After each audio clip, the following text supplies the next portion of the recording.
Hi! Hello! Welcome back to the channel. ఫైనల్‌గా మన rose plant చిగుర్లొచ్చినాయి guys, మొలకలొచ్చినాయి guys. మన పొలంలో కాదు, మన రోజ్ కొమ్మకు మొలకొచ్చింది. ఇదొచ్చేసి మన ప్లాన్ 1 మనం విపరీతంగా 100%, 200% ఫెయిల్ అయ్యాం.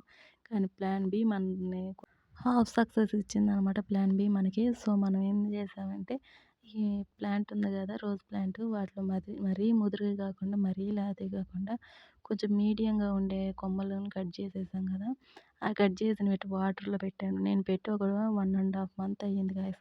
1 ½ మంత్ నుంచి నేను వెయిట్ చేస్తూనే ఉన్నాననమాట. చివరికి, చివరికి అది చూడండి చిన్నిగా ఇప్పుడిప్పుడే మొలకొస్తుంది. నాకైతే ఫస్ట్ నమ్మలేకపోయా. ఏంది ఇది చిగురొచ్చింది, దీనిదేనా లేకుంటే ముందు నుంచే ఉందా అనేసి. కానీ నిజం చెప్తున్నా కదా! ఫస్ట్‌లో అది అసలు లేదు. తర్వాత నాకు గుర్తొచ్చింది ఇది అసలు లేదనమాట. ఇక్కడిక్కడ చిన్న చిన్న బొడుపులు కూడా వచ్చున్నాయి బొడుపులు. ఇంక నాకు ఆనందానికి అసలు హద్దు లేదు. సో, ఇది అప్డేట్. ఇంకా బాగా వస్తే నేను అప్డేట్స్ ఇస్తూ ఉంటాను. చూస్తూ ఉండండి.